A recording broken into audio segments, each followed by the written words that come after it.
저명한 교수들, 그리고 세계적으로 유명했던 작곡가, 화가, 의사까지 당대 엘리트 등이 한 번에 사라집니다. 그 숫자가 무려 194명입니다. 와, 그게 가능해? 이름 앞에 다름 아닌 간첩이라는 단어를 붙인 채 말입니다. 홍백림 사건의 용의자들로 소개가 됐습니다. 홍백림을 거점으로 한 북괴 대남 적합공작단은 유학생과 교수를 중심으로 포섭하여 학계의 침투를 노렸다. 평양 갔어, 안 갔어? 주동덕 북한 대사관과 교류를 해요. 공작금 1,500달러까지 받았다라고 당시 중앙정보부가 발표했었습니다. 유명한 셀럽 간첩이 필요했던 거죠. 그 스토리를 만들어야 했던 거죠. 194명 중에서 실제로는 간첩죄로 처벌받은 사람 한 명도 없어. 한 명도 없어. 194명의 지식인들은 왜 간첩이 됐을까? 평양에서 영화 브로커 상영하는 그날까지 함께합니다. 이제 만나러 갑니다. 머리가 젖었어, 오늘. 다음 번에. 기름통에 빠졌다는 생각. 아니, 오늘 뭐 있어요? 진짜요? 제일 바로. 예, 그래서 첼시 북한 동양을 한번 준비해봤는데요. 이 남한에서 칸에 진출한 여배우 아이유 씨가 있잖아요. 남한에서 아이유 씨가 있다면 북한에는 이 여배우가 있다고 합니다.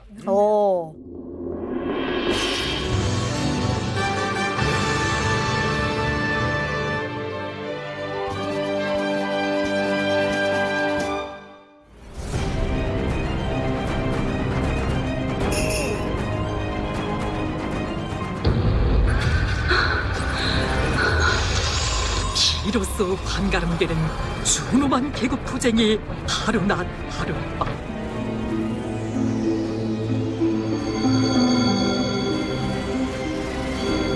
예술영화 하루낮 하룻밤을 창작하여 내놓았습니다. 담당하는 농부가 새로 왔는데 한번 마주 앉아 얘기를 나눠볼 수도 없구만. 예쁘다. 희열이 넘쳐 새 생활에 들어서는 우리의 주인공 남영주.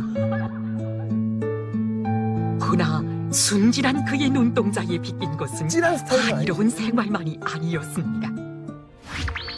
어머, 리설트네. 아, 이런 분위기. 제가 이번에 영화를 찍으면서 태양절에 상영이 됐답니다. 이건 굉장히 큰 의미가 있겠네요. 그렇죠. 자, 이 배우 누굽니까? 2022년 이 북한에서 떠오르는 신예 배우인데요. 네네네. 아니 좀 약간 좀 청순한 게 약간 아이유 씨랑 좀 느낌도 좀 있으니까. 아이유 얼굴 모르지? 아니, 근데 청순한 은희 씨 스타일인데요? 그래서 이게요, 북한의 전형적인 동글동글하고 되게 복스럽고 이런 스타일이에요. 전형적인 미인 스타일인데 사실 이 여자 같은 경우는 이름도 아직 알려지지 않는 배우거든요. 영화에 나오는데 그러면 크레딧에 나오지 않나요? 네, 이름이 아직 알려지지 않았다고 저는 알고 있어요. 그렇죠. 근데 아마 좀 있으면 리설치급으로 뜨지 않을까요? 이렇게 어린 나이에 신인으로 주연을 맡았다는 거는 대단하고.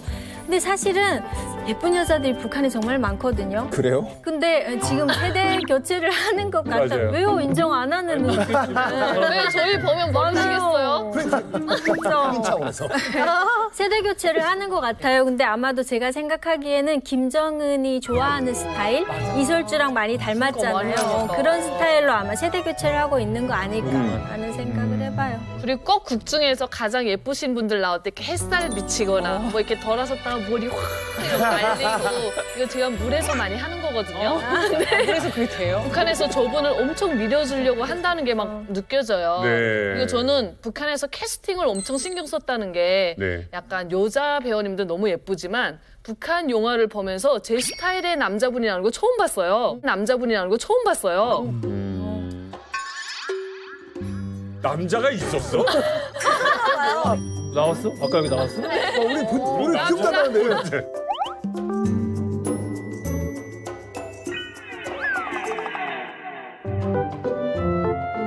남자분이 너무 이렇게 북한에서 말하면 남아이돌 스타일, 남조선 남자 스타일의 남자가 나왔어요. 그러니까 와, 다르다.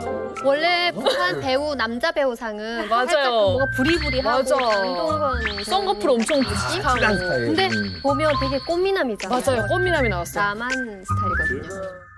또 예고편도 보면은 이 아나운서분 그 나레이션만 빼면은 굉장히 좀 트렌디한 느낌이 있어요. 맞아. 우리나라 예고편 같기도 하고. 뭐예요? 이게 나름 전문가로서 제가 봤을 때 좀 약간 충격적인 게 뭐냐면 약간 조선 영화라고 딱 그 영화사 로고가 나왔잖아요. 상업 영화에서 봤을 때는 가장 영화사들이 정확하게 말하면 배급사들이 신경 쓴 게 뭐냐면 앞에 영화사 로고예요. 그렇죠. 왜냐면 영화는 상표가 없잖아. 네. 그래서 누가 만들었는지 알 수가 없어요. 그래서 처음 시작할 때 빵! 그렇죠, 이거죠. 보여준 다음에 그 잔상이 남게 만드는 거예요. 그렇죠, 그렇죠. 대표적인 게 MGM 사자. 그리고 또 우리 세대들 다 홍금보 성룡하면 둥둥. 그렇죠, 그렇죠. 맞아.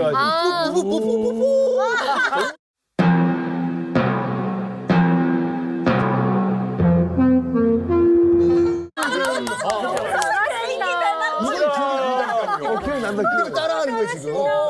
맞다. 그러네.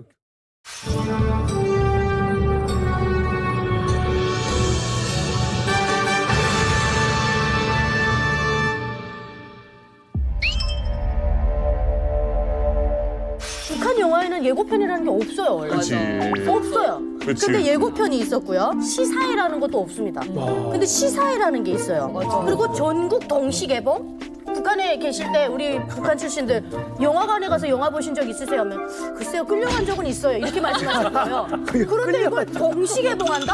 맞아. 이것도 너무 저희 입장에서 쇼킹한 거예요, 지금. 이게 필름인 시절이 아니게 된 거예요. 이제. 그렇죠. 그래가지고 이게 제가 보니까 김정은 정권에 와가지고 새로운 파급적인 스타일인데 젊은이들 사이에 아마 좀 이런 한류에 좀 유행을 타다 보니까 이제는 비싸게 CD 사가지고 막 이거 USB 사가지고 보지 말고 우리나라 영화 봐라. 우리 보시게 해줄게. 뭐 이런 거지 않는지 모르겠어요. 근데 동시개봉 이런 건 정말 처음이에요. 그리고 제가 봤을 땐 너무 세련돼진 게 제목이 바뀌었어요. 과거에 이런 주제라면 당연하게 우리가 알고 있는 북한 영화의 제목은 당에 참된 딸. 그다음에 요전사의 일기. 이게 정상이거든요. 근데 되게 궁금한 거는 지금 되게 어쨌든 이례적인 연출법의 이례적인 등장인 거잖아요. 네, 이 그렇죠. 배우라는 사람이. 네. 근데 김정은 혹은 공산당의 비호 내지는 전폭적인 지지 없이는 저런 식으로 나오기 힘들다는 건데. 힘들죠.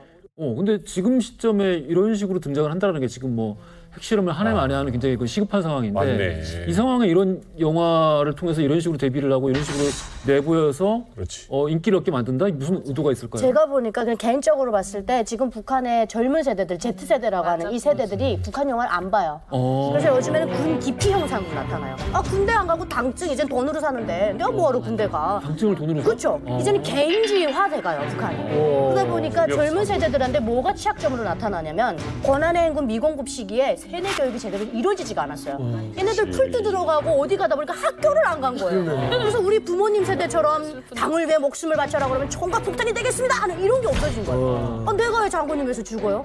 장군님 나한테 배급도 안 주는데? 이렇게 된 거죠. 그러니까 이제 돈 생기면 한국 드라마 보고 한국 노래 듣고.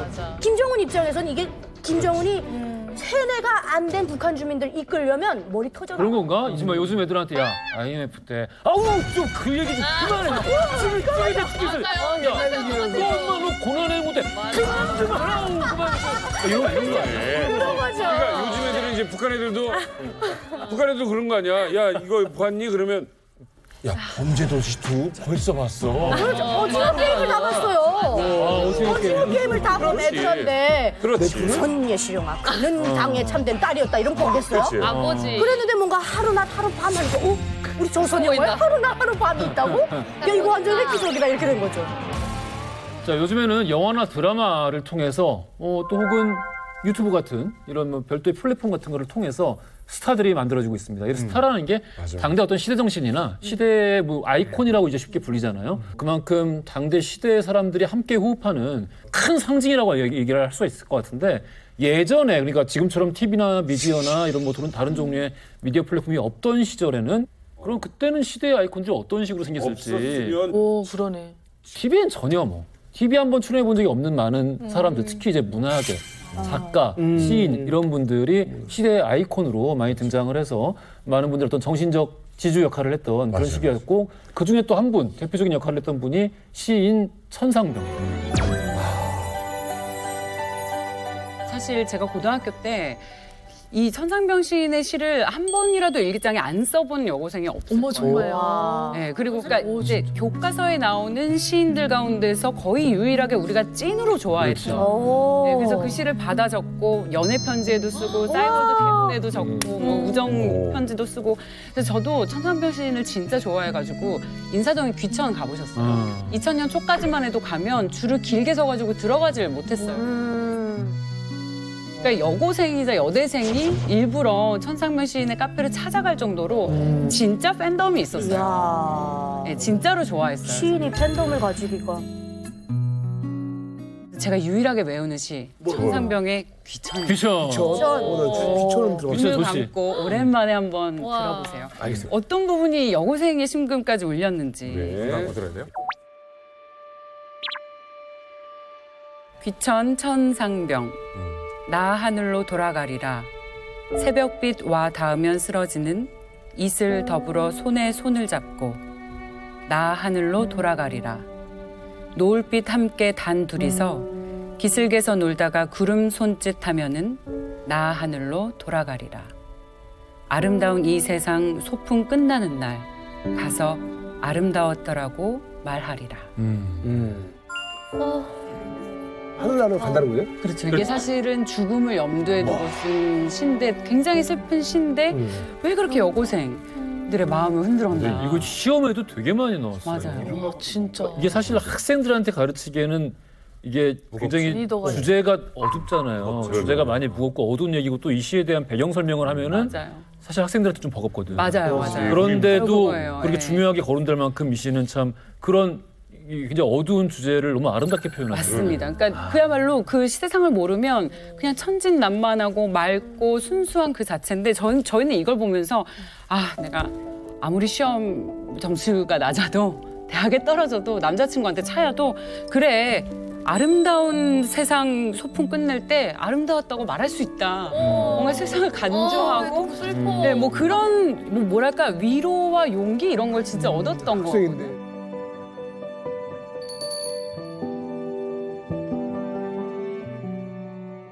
지금 이 천상병 시인 같은 경우에는 막걸리를 굉장히 좋아하셨어요. 그렇지. 아까 뭐좀 귀천 말씀하셨는데 지금도 인사동 골목에 가면은 이 천상병 시인이 즐겨 가시던 그 막걸리 집들이 한 두세 개 남아 있어요. 지금 남아 있어요. 대박. 막걸리를 자기 돈으로 또 안 드셨어 또. 어머, 그럼요? 뼈 해봤자 1,000원, 2,000원이잖아요. 그거를 이제 내가 마셔야 되는데 돈이 1,000원 부족하네. 어머. 그럼 누가 또 한 빌려주고. 난 그것도 멋있어. 맞아. 근데 누가 2병 드시라고 2,000원을 줬대요. 너는 나한테 1,000원 감이야. 무슨 감히 네가 나한테 2,000원을 주냐. 그럼만 타오. 재밌네요. 이런 식으로 술값을 모아가지고 드셨는데, 그러니까 이제 그 천상병 시인이 이제 막걸리라는 시를 지었습니다. 그 시를 보면 간단하게 저는 다 안 읽어드리고 이게 뭐라고 할까 하나님의 은총이다. 나는 막걸리가 그 정도로 맛있었다는 술이 아니라 밥이다. 나 진짜 너무 존경스럽다. 그러니까. 계속 막걸리 드신 거예요. 어머.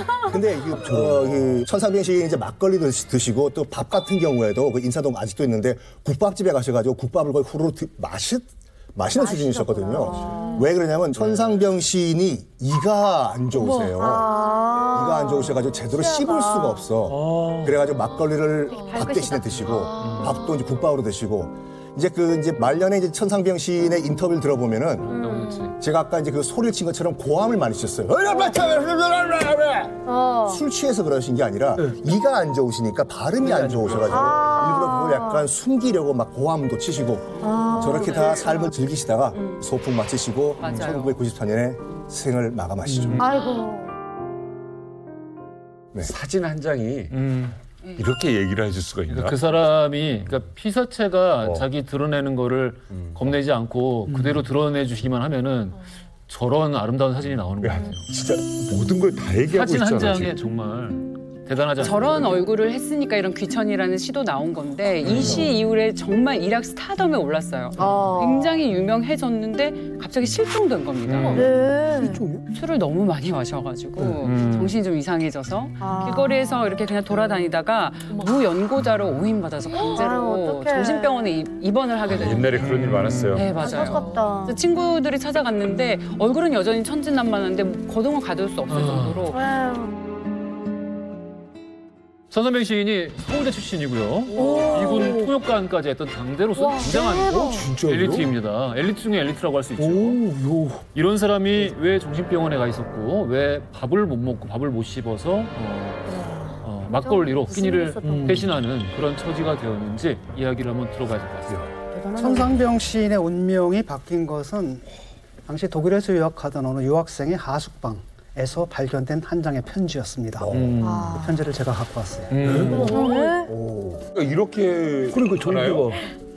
독일어요? 자, Ich befinde mich in der Lage des Helden K in Kafkas Roman Der Prozess. Suchen Sie mich nicht. Ich gehe nach Korea. 무슨 뜻이냐면 저는 지금 카프카의 소설 심판에 나오는 그 주인공과 같은 처지에 있습니다. 저를 찾지 말아 주십시오. 저는 한국으로 갑니다. 그런 내용입니다. 그 카프카의 소설 심판 속에 K 그 주인공이 나오지 않습니까? 근데 이 사람이 그냥 끌려가요. 무슨 죄를 지었는지 모르는데 일단 재판을 받는데 말도 안 되는 재판이거든요. 그러니까 엉망진창인데 정말 부조리한 이런 상황 속에서 결국 사형 선고까지 받는 그런 내용입니다. 그러니까 본인이 뭘 잘못했는지도 모르고 실제 잘못한 것도 없는데 그런 상황이라는 거죠. 그러니까 아마도 편지 남긴 사람도 그런 얘기를 하고 싶었던 것 같아요. 당시에 이제 서독, 그러니까 하이델베르크 대학 있죠. 거기서 유학하던 한국인 김종대 씨. 이분이 아마도 끌려가든지 잡혀가든지 이런 급한 상황 속에서 하숙집 주인하고 그다음에 같이 생활하던 독일인 친구한테 남긴 편지라고 합니다. 근데 갑자기 천상병 시인 이렇게 멋지게 얘기하다가 말이야. 갑자기 독일에 하숙집에 무슨 편지 한 장이 등장해요. 이게 무슨 이야기가 어떻게 연결이 되는지 다 연결이 됩니다. 특히나 절박한 심정으로 급하게 편지를 남기고 사라진 대학 강사 독일에서 김종대 씨. 사라진 건 김종대 씨뿐만이 아니었습니다. 앞서 이해했던 천상병 시인도 갑자기 사라졌죠. 그뿐만이 아니에요. 당대의 지식인들, 서울대, 연세대 철학과 물리학과의 저명한 교수들, 그리고 세계적으로 유명했던 작곡가, 화가, 의사까지 당대 엘리트 등이 한 번에 사라집니다. 그 숫자가 무려 194명입니다. 194명이 한꺼번에 증발했다고요? 증발했죠. 무슨 일입니까?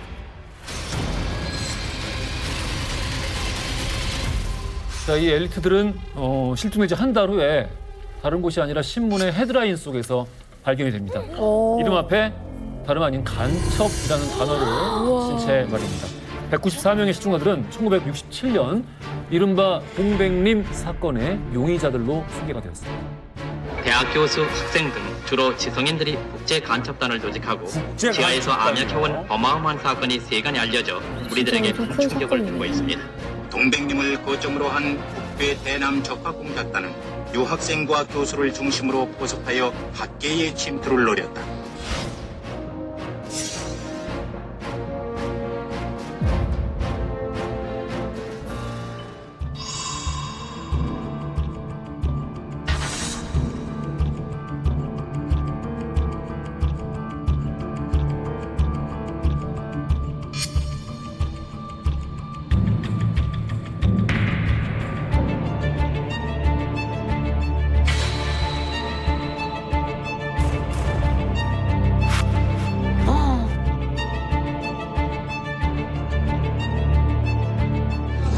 Sie sind gerade verurteilt worden. Zu was sind Sie verurteilt worden? Wie hoch ist die Strafe?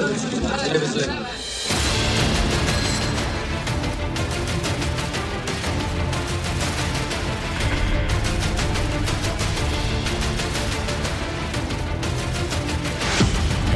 194명의 지식인들은 왜 간첩이 됐을까? 왜? 갑자기 난데없이 시인, 의사, 교수 너무 많은 사람들이 간첩단 사건에 연루가 돼 있습니다. 이제 주요 용의자들이 엘리트였는데 그냥 엘리트도 아니고 상당히 유명한 엘리트. 이름을 들으면 알만한 사람들. 먼저 세계적인 작곡가 윤희상.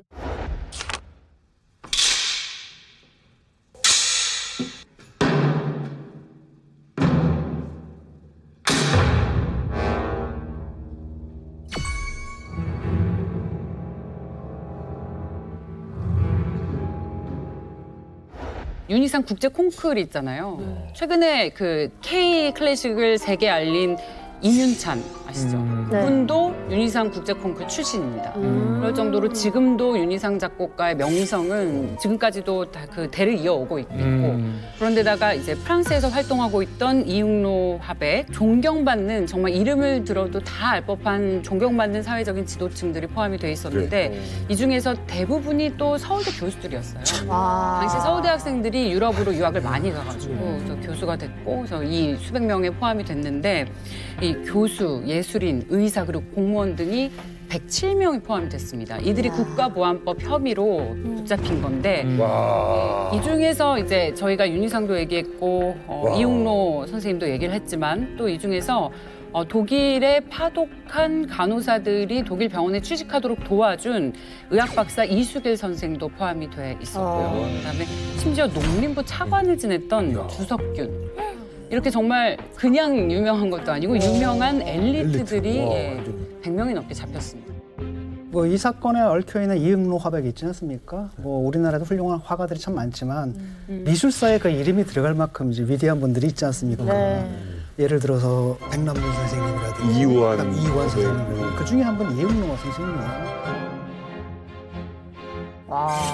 그러니까 1950년대, 60년대 프랑스에서 이제 파리 앵포르메 운동할 때 거기서 굉장히 큰 활약을 했고요. 상파울로 국제 비엔날레 있지 않습니까? 거기서 명예대상도 받기도 했고. 이 사건이 커진 건 여기 연루된 인물들이 국제적인 인물들이 연루까지 되어 있는 거예요.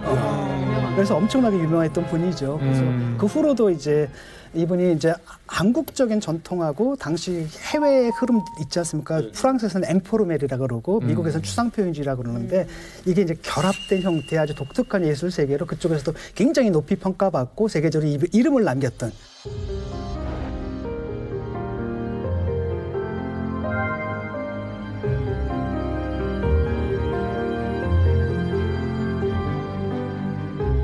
이런 분을 갖다 좀 간첩이라고 한국 정부에서 한 거예요. 갑자기.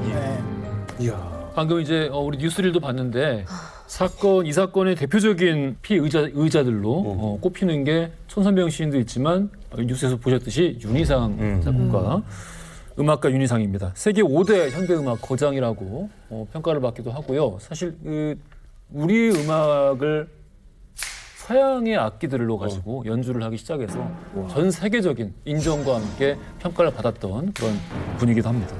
조금 뭐 또 설명을 드리면은 일단은 그 예악이라고 작품을 만드셨는데 원래 있는 작품이에요. 작품이라기보다는 세종대왕과 아시다시피 유학과 성리학의 기본 이념은 예와 악이거든요. 그러니까 그 세종대왕 이전에는 이게 체계가 안 잡혀 있었는데 세종대왕이 이거를 박연을 시켜가지고 한번 체계화를 시켜라 해서 세종대왕이 만든 게 이제 종묘 제례악 지금 우리가 볼 수 있는 그거거든요. 그게 이제 예악인데 이거를 어차피 우리 전통 음악이지 않습니까? 이거를 서양 악기를 활용해가지고 서양 음악으로 만드신 분이에요. 그래서 독일에서 큰 이제 독일뿐만 아니라 전 세계적인 그 명성을 얻게 됐는데 일단은 간첩 혐의로 이제 지금 이런 그 일을 당했지 않습니까? 그러니까 독일에서 특히 음악계에서 석방하라라는 운동을 벌였는데 그 함부르크 자유예술원이란 아주 저명한 단체가 있어요. 그러니까 윤희상 씨가 잡히자마자 정회원으로 만들어버렸어요. 그러니까 너희가 감히 우리 정회원을 구속시키냐 이런 식으로. 그래서 전 세계적으로 181명이 탄원 서명을 했거든요. 풀어달라 윤희상 씨를. 그중에 대표적인 사람이 누구냐면 다 아시다시피 폰 카라얀.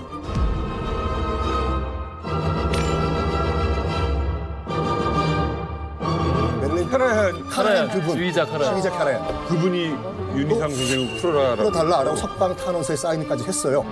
그리고 이제 당시 이제 박정희 정권의 서독 정부까지 나서요. 윤희상 씨를 풀어주지 않으면 우리 서독에서 더 이상 대한민국의 차관을 제공하지 않겠다. 이게 전 세계적으로 석방 운동을 벌일 정도로 대단한 음악가. 그러니까 유럽에서는 진짜 인정받는 분. 진짜 인정. 그러니까 윤희상 이 작곡가 풀어달라고 그분은 죄가 없다라고 탄원서를 보낸 사람이 카라얀뿐만 아니라 당시에 스트라빈스키가.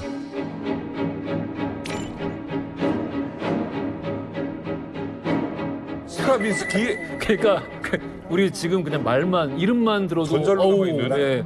그 사람들이 살아생전 카라얀이나 스트라빈스키가 한국에 딱 한 번 편지를 쓴 거야. 왜?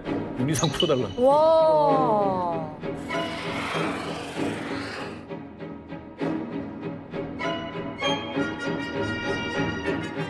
자, 윤희상은 후기 선양을 한 인물인 동시에 블랙리스트에 오르게 되었는데요. 동명이인 사건 이후에 윤희상이라는 이름 세 글자가 언급이 금지됐고요. 70년대 후반에 한국인지의자가 윤희상의 곡을 지휘를 하다가 온갖 종류의 스캔들에 휘말리게 됐습니다. 당시 박정희 정부 때였는데 생각을 해보세요. 간첩인데 간첩 혐의로 재판을 받았는데 유죄를 받았는데 윤희상 음악을 들을 수 있었겠습니까? 사회 분위기가. 그때 구형이 무기징역이었어요. 근데 최종심에서 10년형 실형이 선고됐습니다. 윤희상뿐만이 아니었습니다. 이응노 화백 역시 64세 고령이었는데도 불구하고 실형이 선고됐고요. 그리고 더 충격적인 건 프랑크푸르트 대학 교수와 명지대 교수에게는 사형이 선고됐습니다. 이때 용의자들이 재판받는 모습, 뉴스, 사진이 전 언론을 다 도배할 정도였고요. 굉장히 당시 정부에서는 이 사건을 엄하게, 엄격하게 다뤘다라고 볼 수 있겠습니다. 이 세계적인 작곡가가 아니 그렇다고 해서 뭐 대놓고 간첩 활동을 어떻게 하냐고요. 그렇죠. 할 수 있습니까? 근데 이제 당시 중앙정보부의 주장에 따르면 왜 유명 엘리트들이었냐. 일반인들을 포섭하려면 유명하면 영향력이 있잖아요. 우리도 왜 그냥 옆에 있는 사람이 얘기하는 것보다 진중권 선생님이 한마디 하면 아 그렇구나. 맞지. 엄청 설득되잖아요. 맞죠. 그러니까 유명한 엘리트, 그러니까 간첩은 간첩인데 셀럽이어야 돼. 이런 사람이 나서서 일반인을 설득해서 포섭하라는 거네. 그렇죠. 노동당원으로 만들어라. 그렇구나. 이런 지령을 받고 행동을 했다는 겁니다. 그리고 이게 또 왜 유럽이었냐. 당시 유럽에 4,800여 명의 우리나라 사람들이 있었어요. 왜 유럽에 많이 갔냐면 일단 공부하는데 돈이 별로 안 들죠. 네. 그리고 당시 우리나라가 잘 못 살았어요. 1인당 GDP가 북한의 절반도 안 되던 때였는데 독일에 가서 외화벌이를 할 수밖에 없었습니다. 그렇게 독일에 많이 간 사람들이 있는데 북한이 또 잘 살아. 잘 살고 독일에 많이 나와 있어요. 그러면 독일에 나와 있는 뭐 학생이나 혹은 이런 일하는 사람들에게 김치나 반찬 나눠주면서 되게 잘해주는 거예요. 그러니까 북한에 대한 환상을 심어줄 수밖에 없는 그런 상황이었던 거죠. 사실 북한의 김정일에게 있어서는 가장 중요한 게 문학, 예술, 음악이거든요. 아마 윤희상 선생은 음악 분야에서 포섭 대상 1위였을 거고 신상옥 최원이 다 아시죠? 영화예술. 그분도 들어갈 때 그랬어요. 김정일이가 직접. 우리 영화예술이 너무 한심하다. 당신이 들어와서 영화예술을 발전시켜달라. 그래서 신필름 영화 촬영소까지 만들어준 거 아니에요? 그렇죠. 그런 식으로 북한 사람들이 누구를 포섭할 때 우리가 이런 부분이 약하니 당신만 들어오면 우리가 많이 좋아진다. 이런 식으로 포섭을 한 거죠. 그러니까 확실히 윤희상 작곡가 같은 경우는 사람들에게 명망가로서 그런 설득력을 가지기가 쉬운 게 워낙에 지금 아주 화려한 음악가죠. 전 세계적으로 인정받는. 그리고 옛날에 항일운동도 했단 말이에요. 네. 뭘요? 항일운동. 네, 했어요. 항일운동 하다가 투옥돼가지고 고문당하고 그것 때문에 강경화 얻어가지고 나중에 그 지병으로 돌아갔어요. 그러니까 사람들에게 어떤 정당성을 주는 뭐 그런 종류로 활용될 수는 있었겠죠. 아니 그러면 이 다른 지식인들은 어떤 간첩 활동을 한 거예요? 당시 간첩 혐의를 받았던 국내 인사 중에서 아마 직급이 가장 높았던 분 중에 한 분이 전 농림부 차관이었던 주석균 전 차관이었습니다. 차관이 간첩이야. 나이도 65세 고령이었는데 대한민국 전 차관이 간첩 혐의로 연루가 됐다는 거예요. 우와. 이분이 또 일제강점기 때 조선총독부 산하에서 관직을 맡았던 사람입니다. 그런데 그때 당시 이 주석균 전 차관이 우리나라 농업에 대해서 좀 쓴소리를 많이 했었어요. 그러니까 지금으로 따지면 약간 진중권 교수처럼 착한 얘기 정보에 대해서 많이 했다는 거예요. 예를 들어서 이 동백잎 사건이 있기 전에 1년 전에 동아일보에 실린 기사를 보면 주석균 씨가 이런 글을 씁니다. 5.16 이후 우리나라 농업 생산량은 정치가 개입하면서 과대평가됐다. 돌직구를 날린 거죠. 정부를 믿을 수 없다. 이렇게 그냥 대놓고 얘기를 한 거예요. 그런데 중정은 이거를 어떻게 해석했냐. 이런 비판적인 시각이 북한의 공작 중에 하나였다. 1964년부터 북한과 접선하면서 공작금으로 천불을 받아서 활동했다라는 혐의로 붙잡았습니다. 그렇죠. 또 한 명이 있는데 아까 뭐 이 카프카의 소설 소송 주인공 요제프 K를 인용하면서 나는 어디로 가는지 모른다. 나를 찾지 마라. 라는 그 쪽지를 남긴 걸로 우리가 알고 있는 김종대 씨. 그 당시 이제 김종대 씨가 받았던 혐의는 뭐냐면 64년부터 독일에, 당시 동독이죠. 동독에 이제 북한 대사관을 들락날락하면서 이 북한으로부터 공작금 200달러를 받았다. 액수가 중요한 게 아니에요. 받았다. 그러면서 이 서독 유학생들과 친척들에게 북한의 이 뭐라고 할까 평화 통일론을 선전하고 홍보하라라는 지령까지 받았다. 이게 만약 기다 이게 사실이다 그러면 간첩이 되는 거예요. 아니 근데 동백님은 그냥 동백섬 같은 그런 거여서 이게 동백님하고 무슨 상관이야? 아, 동백섬에 있는 숯불님. 동백님. 그러니까 동백님이 왜 있는 거예요? 그걸 얘기를 안 했거든. 나는 이해가 안 되는 거예요. 이게 동백님. 동베를림을 한자어로 써서 한자어로 읽으면 동백림이에요. 그럼 서베를림은 뭐겠어요? 서백림. 그렇게 썼어요. 그게 동백님이고 이게 동베를린. 동독을 동백님이라고 하고 서독을 서베를림이라고 하고 프랑스를 불란서라고 했던 거였죠. 한자어로. 앞서 고영한 선생님이 말했던 것처럼 당시 북한이 잘 살았잖아요. 60년대였잖아요. 서독에 간호사들이나 또 광부들 많이 파견됐는데 유학생들도 그때 있었어요. 지식인들이 서독으로. 근데 서독과 동독은 왕래가 잦았어요. 우리 얼마 전에 이만갑에서도 했었는데 지하철 타고 동독을 자유롭게 드나들던 때였으니까. 근데 동독이 물가도 싸고 하니까 주머니 사정 가벼운 유학생들이 동독으로 가서 장도 보고 배불리 먹고 책도 사고 쓱 서독으로 들어오고 했었단 말이죠. 아니, 그러니까 원래는 뭐냐면은 그 지하철 우스바이라고 있거든. 2호선인데 옛날에 이제 그 선이에요. 쭉 가면 동독으로 들어가거든요. 그래가지고 문제는 뭐냐 서독 사람들은 동독을 가는데 동독 사람들은 못 나오지. 동독 사람들이 나오려면 뭐 해야 되냐면 은퇴를 해야 돼. 은퇴를 하면 나올 수가 있고 은퇴하기 전까지는 못 나오는 거고. 그래서 이제 유학생들이 거기 가게 되면 이제 동독의 물가가 뭐 한 10분의 1밖에 안 될 거예요. 10분의 1? 그러니까 그냥 들어가가지고 레스토랑 가서 신나게 때려 먹고 책도 사고 뭐도 사고 그렇게 왔는데 이제는 통일이 딱 돼가지고 없어졌잖아요. 그래서 뭐라고 했냐면 독일 통일의 가장 큰 피해자는 우리 유학생이다. 그러니까 그 얘기를 들었어요. 그러니까 내가 갔을 때는 이미 이제 장벽이 무너진 거예요. 거기 있는 사람들은 그 시절을 기억하는 사람들이잖아. 그러니까 옛날에 참 좋았는데. 서독 사람이 동독으로 들어가려면 일정한 돈을 바꿔야 돼. 20동독 마르크를 받고 여권을 보여주면 하루짜리 체류 허가증을 줘. 그러면 하루 동안 그 하루 가서 구두 사고 설탕가루 사고 다 싸니까. 이제 진윤건 교수 말하는 것처럼 나도 몇 번 왔다 갔다 했거든요. 10분의 1 가격이야. 10분의 1이야. 그리고 동독 마르크하고 서독 마르크하고 워낙 가격 차이가 세. 그러니까 거기 넘어갔다 와서 생필품을 사가지고 오는 거야. 근데 이렇게 우리 강남에 왔다 갔다 하듯이 전철 타고 왔다 갔다 하는 식은 아니었고 일정한 행정 절차를 밟아서 가는데 그래도 남북한 이 잘라놓은 것처럼은 안 했다. 옛날에 막 미군 부대에 뭐 스테이크 먹으러 갔다 오는 사람 신기하게 보지. 그런 식으로 약간 절차를 밟고 출입 절차를 밟고 가는 거야.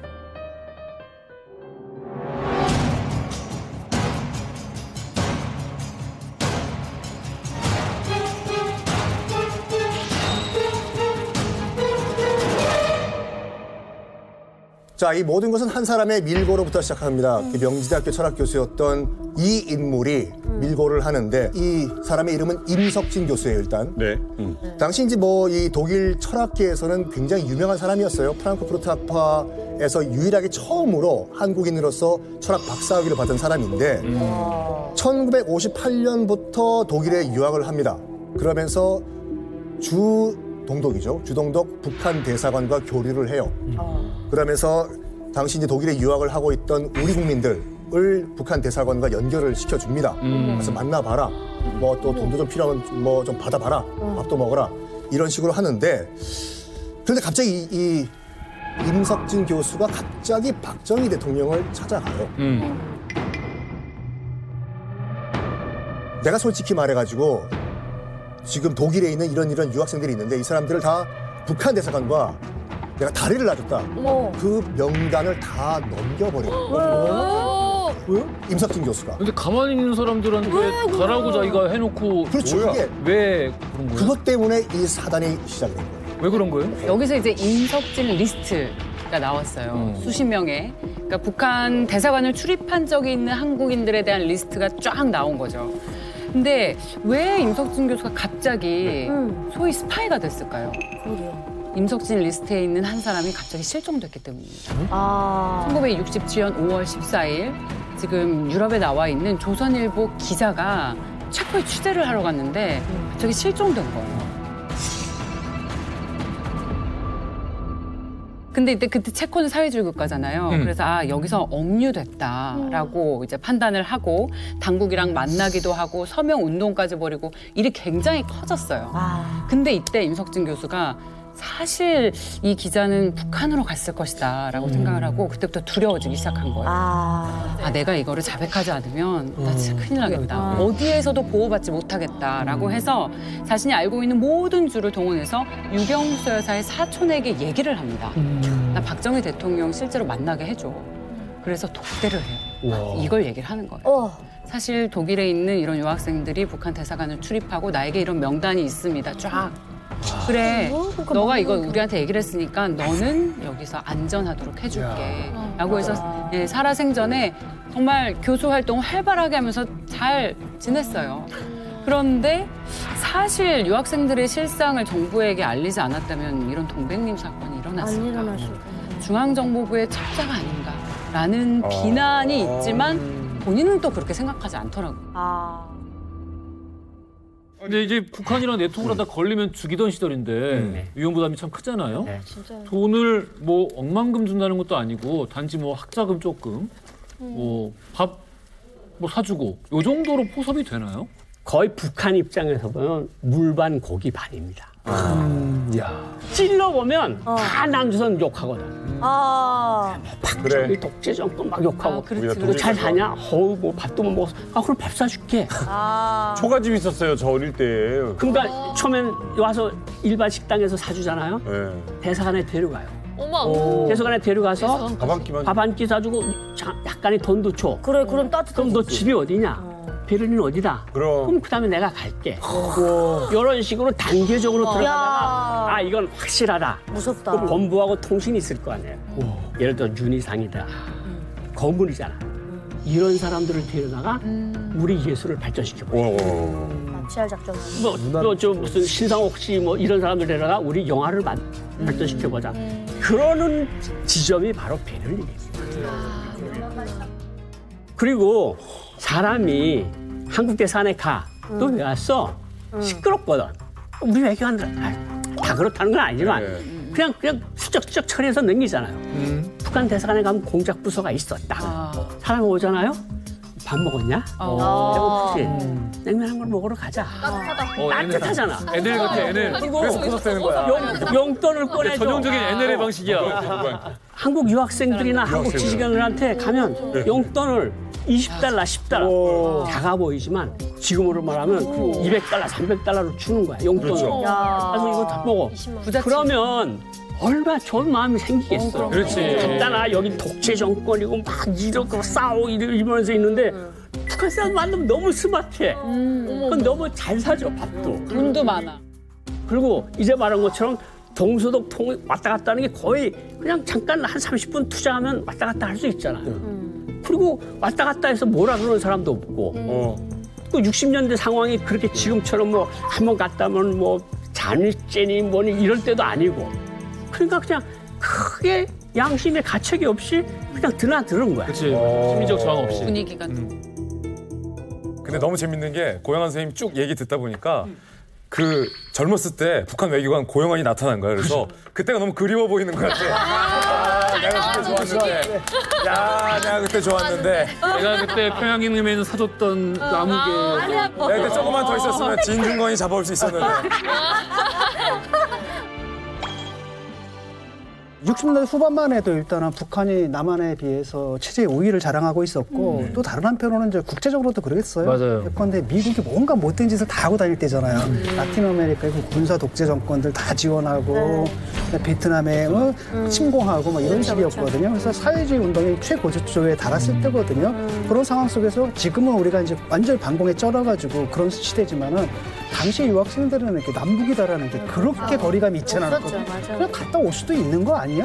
심지어는 그래서 나중에 뭐 조사받는 과정 속에서 그게 왜 문제가 되느냐요? 라고 역으로 묻는 사람들이 있었을 거라고 합니다. 그리고 또 하나는 뭐냐면 그때 남한 정부는 교민들 신경 쓸 여유가 없었어요. 근데 이제 북한에서 막 챙겨주는 거죠. 이러다 보니까 밖에 사람들이 조국에 대한 그리움이에요. 근데 이 조국에 대한 그리움을 북한이 채워준 거예요. 그러니까 이 사람들이 심지어는 뭐냐면 북한을 갖다가 진짜 조국이라고 생각까지 하게 되는 거죠. 아까 뭐 우리 또 대사님이랑 교수님도 말씀하셨지만 그러니까 반공이 국시가 된 것은 박정희 정권 들어선 60년대 중후반 이후에요. 이 우리나라의 남북 간의 뭐 체제 경쟁이 심하게 되기 직전이거든요. 그래서 우리는 못 사는데 북한은 우리보다 훨씬 잘 사는데 저쪽에서 뭐 냉면 한 그릇 준다고 하는데 아니 뭐 밥 한 그릇 얻어먹는 게 무슨 큰 죄냐. 그러니까 실제로 동백림 사건에서 끌려갔던 사람들 중에 냉면 한 그릇 때문에 끌려간 사람도 있어요. 크리스마스 때 배가 고팠겠지요. 얼마나 또 그리워 또 고국에 있는 가족들도 크리스마스인데 배는 고프고 근데 우리보다 더 잘 사는 북한 대사관에서 가면은 평양냉면이랑 밥 줘. 불고기도 준다. 평양냉면 2만 원이야. 아니 김치 준다고 해도 그 김치 준다고 하는데 평양냉면이랑 불고기 준다고 하는데 불고기인데 크리스마스인데 가가지고 먹자 우리 어떠냐. 어렵기도 하고 저쪽에서 동포니까 오라고 하고 가서 또 먹었대요. 맛있게 먹었겠지요. 막 이왕 여기 대사관까지 온 김에 대사관 직원 보고 당신 집 좀 구경시켜달라고 가보자. 2차 가자고 2차 갔는데 그 약간 농담 아닌 농담을 또 했나 봐요. 그 우리 유학생이 이제 북한 대사관 직원 보고 여기 왜 화장실에는 김일성 조성화가 없냐? 약간 선 넘은 거죠. 농담을 한 건데 이제 북한 대사관 직원 입장에서 봤을 때 용납이 안 되는 거죠. 더 했겠지. 그래가지고 약간 치고받고 하다가 구설수에 올랐는데 그게 소문이 퍼진 거예요. 크리스마스 때 북한 대사관 가가지고. 아이고 어떡해. 이게 이제 중정기회까지 들어간 거죠. 아 이건 나는 이게 신기한 거야. 물반 고기반이라고 그랬어요. 그러면 여기는 엘리트도 있지만 진짜 근로자까지 있어서 이거는 두 마리 토끼 다 잡을 수 있는 이 포섭 대상이 많은 곳입니다. 근데 북한에 저런 나름 고급 인력들이 와가지고 이런 포섭 활동할 때 우리나라 중앙정보부는 일 안 했냐는 거죠. 나중에 드러난 일인데 우리나라 중앙정보부는 다 손바닥 보듯 꿰뚫고 있습니다. 아니 그럼 그렇게 잘 알고 있었으면은 왜 먼저 이렇게 좀 잡아들이지 않았던 거예요? 왜냐하면은 실제로 간첩이 없었기 때문에.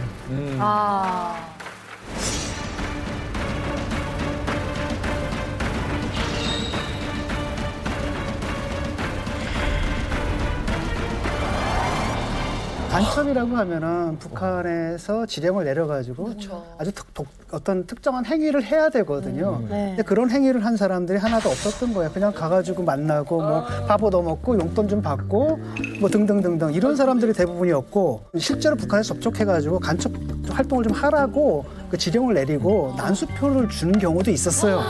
근데 문제는 뭐냐면 이 사람은 그걸 생각도 안 한 거야. 그래서 받아가지고 와가지고 난수표를 뜯어보지도 않은 거야. 나중에 와서 그걸 갖다 그냥 그대로 미개봉한 상태로 걔들이 이런 걸 주던데요? 하고 증거물로 제시도 하고 그랬던 거죠. 보기에 그냥 밥 얻어먹고 다니고 그냥 그 정도인 거예요. 그리고 당시에도 그거 가지고 걸 수 있는 건 없어요. 그러니까 당시는 그냥 아주 엄혹한 시절이지 않습니까? 그래서 194명 중에서 실제로는 간첩죄로 처벌받은 사람 한 명도 없어요. 한 명도 없어요. 이게 중요한 게 그 당시 시대라는 걸 감안하는 게 중요해요. 그 당시 기준으로도 간첩죄는 한 명도 없는 거예요. 아니 근데 아까 전부 다 간첩이라고 해서 이렇게 데려온 거 아니었어요? 맞아요. 심지어 사형 선고까지 내고. 그러니까 왜 간첩이 한 명도 이 간첩죄로 선고받은 사람이 없냐면 방금 말씀하신 것처럼 간첩이 없었어요. 억지로 끼워 맞춘 거예요. 말도 안 돼. 와. 어머. 이수길 박사라고 이제 파독 그 간호사의 아버지거든요. 박정희 정부 입장에서 봤을 때는 은인인데 잡아넣었어요. 얼마? 왜? 이런 말을 한번 한 적이 있다는 이거죠. 그 얼마 전에 내가 운전을 하다가 동독 경찰에게 잡혔는데 동독 경찰은 뇌물을 받지 않더라. 어머. 너 동독 욕 칭찬했지. 잡아봐. 뭐야? 동독은 사회주의 국가니까. 그러니까 그렇게 된 거예요. 그리고 이응로 화백. 이응로 화백은 왜 잡혀가냐면 그 6.25 전쟁 중에 이제 죽은 줄 알았던 아들에게 이제 편지가 왔다고 해요. 그래서 이 동베를린에 있는 북한 대사관에 가면 아들을 만날 수 있다라는 소리를 들은 거예요. 물론 현행법상 가면 안 되겠지만 아들을 만난다고 하니까 갈 수 있지. 아버지가 갔겠죠. 이것 때문에 잡혔다. 중앙정보부 도대체 왜 194명의 그 인물들을 간첩으로 못 만들어서 안달이 났을까요? 1967년 동백림 사건의 진실 시크릿 코드로 준비했습니다.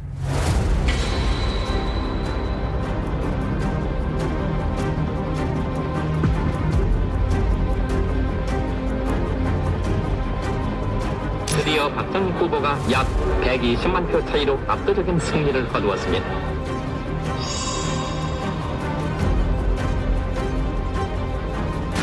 와. 아, 이때 삼성계열이 또 있네요.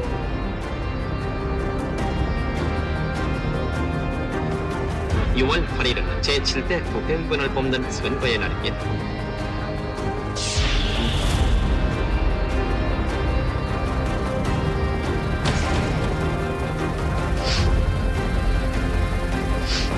고창에서만 만여 명, 고창. 표를 태웠어. 대박. 기행적.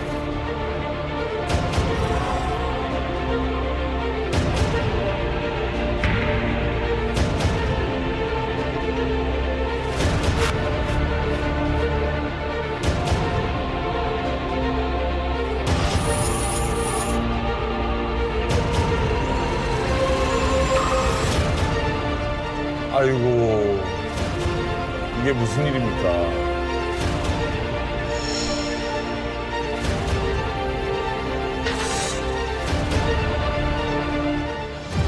중정부장 김영욱이 꺼내는 조치, 시크릿 코드 GK. 박정희 대통령이 당시에 공무원, 정치군인, 중앙정보부, 검찰, 경찰, 공화당 동원할 수 있는 공적 부서는 총동원했어요. 공무원들이 다 같이 선거운동하고 있는 거예요. 대놓고요? 그러니까 그때 오죽하면 선거위, 그러게. 선거관리위원회에서 이걸 문제 삼아요.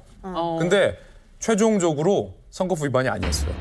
왠지 아세요? 왜? 박정희 정부가 선거법을 바꿔버려요. 아, 정치인들도 독재구나. 여당도 공무원들도 선거운동할 수 있게 천재인데? 선거법을 바뀌어버려서 선거법 위반이 아니에요. 그래서 대통령이 그때 당시 전국 팔도를 돌면서 자, 관광도시를 추진하겠다, 여기에 공장을 지어주겠다, 갖은 이제 공수표를 남발하고 다니면서 결국 원했던 압도적인 총선 승리를 이끌죠. 그때는 지금처럼 이렇게 선거법이 엄격하질 않았고 또 바꾸고 싶으면 마음대로 또 바꿀 수도 있는 그런 권력을 가지고 있는 대통령이었기 때문에 가능했던 것 같습니다. 당시에 이제 후보들이 표를 얻기 위해서 시민들이 관광버스에 태워서 이렇게 유원지를 보내주기도 하고 여러 가지 공수표를 날리기도 하고 그랬습니다. 올해의 선거, 파열과 타락, 불법과 탈법 선거로 해서 사회와 경제 질서가 문란해져서는 안 될 일입니다. 우리 모두 한 배를 탄 공동체 인식 아래 한마음 한뜻으로 선거 후유증을 최소화합시다. 옛날에는 또 이제 이러다 보면 또 상대편에서도 또 역시 또 고무신 돌리고 막 이래야 되지 않습니까? 그래서 어떤 일들이 벌어졌냐면 그 어르신들이 딱 만나가지고 아유 이 후보한테 막걸리도 먹고 저 후보한테는 고무신 받고 저 후보한테는 세탁비누 받았는데 어느 놈을 찍어주지? 골고루 하나씩 찍어줘야지. 무효표. 고마우니까. 고마우니까 다 찍어줘. 고마우니까 하나씩 다 찍어줘야지.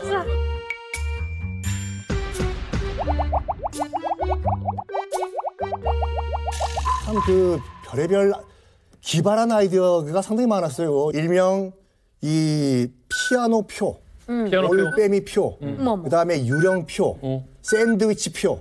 일단 먼저 그 피아노 표가 뭘까요, 이거? 피아노 표? 연주에 보내주는 거. 연주를 해준다. 이 당시 얘기하는 거. 당시죠. 뭐냐면은 일단 이거 야당을 찍었네. 여당 측 선거관리위원이 이거 어떻게 하지? 하다가 일단 이 테이블 밑에 바닥에 뿌려요. 쏟아졌네. 주워야 될 거 아니야. 네. 인주를 일부러 손가락에 붙여요. 진짜. 너무 양심이다. 주우면은 인주가 막 묻었기 때문에 양심이 어디 간 거야? 그게 실화예요? 실화예요, 실화. 그리고 올빼미 표가 뭐냐면은 이제 밤에 보통 이 개표를 하잖아요. 이제 카운트를 하는데 야, 두꺼비 집 내려. 딱 내리면 공장이잖아. 롯데 달자 바꿔치. 이야, 마술쇼야? 자, 그리고 이제 그 유령표는 뭐냐면은 분명히 주민등록상에는 돌아가신 분, 실종자가 나오는데 버젓이 와서 투표를 했어.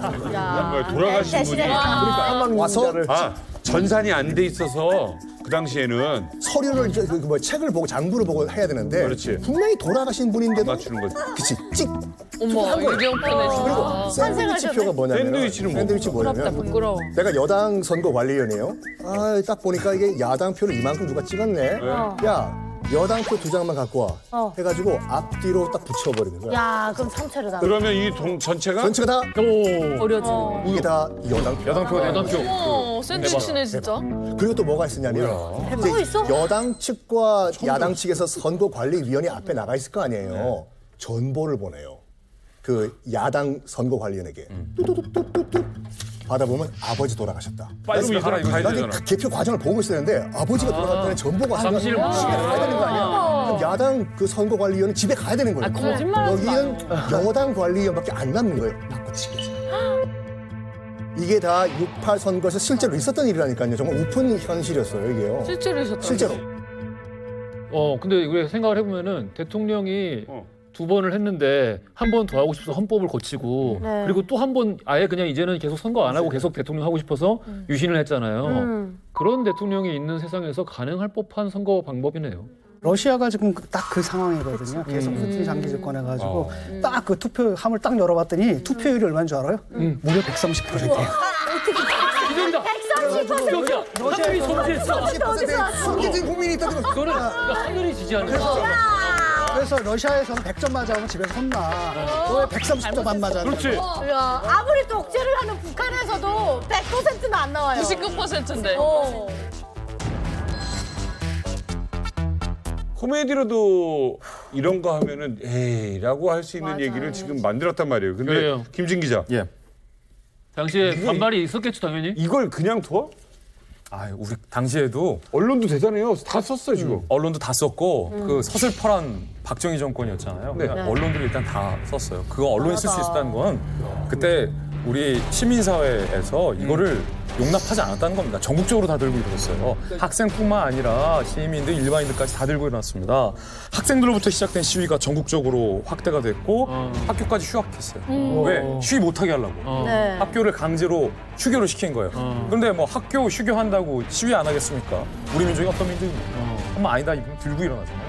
다 일어났습니다. 그때 고등학교 학생들까지 부정선거 규탄 시위에 참여했었고 정치권, 야권에서까지 시위에 참여할 수밖에 없죠. 왜냐하면 눈 뜨고 당했잖아요. 눈 뜨고 코베였잖아요.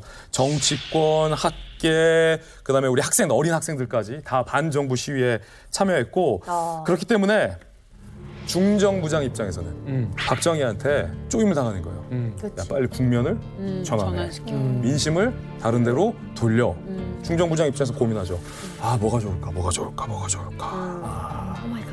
동베를린에서 유학생들이 간첩을 접촉해 동백님 사건 딱 떨어진 거죠.